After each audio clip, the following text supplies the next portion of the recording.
今日俾大家睇呢個帳號係有好多舊嘅套裝，咁見到有一件金裝、一件女法老三級，有好多舊嘅皮膚套裝，亦都有2件龍珠同埋今季手冊嘅套裝。最主打係呢個小丑魚，個人都認為手感係好好嘅。頭盔面罩嗰啲都有好多唔同嘅皮膚選擇。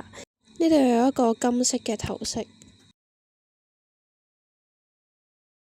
有一件新髮套裝同埋一個紅背囊。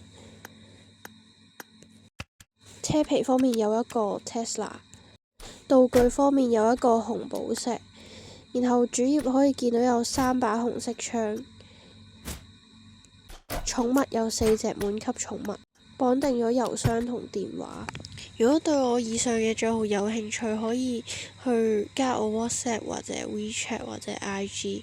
咁我本人喺旋轉拍賣都有多個好評，而且都有好多交易記錄會放喺 IG 上面，可以去查看。咁我本人收返嚟嘅 account 都係需要號主身份證，所以可以放心購買。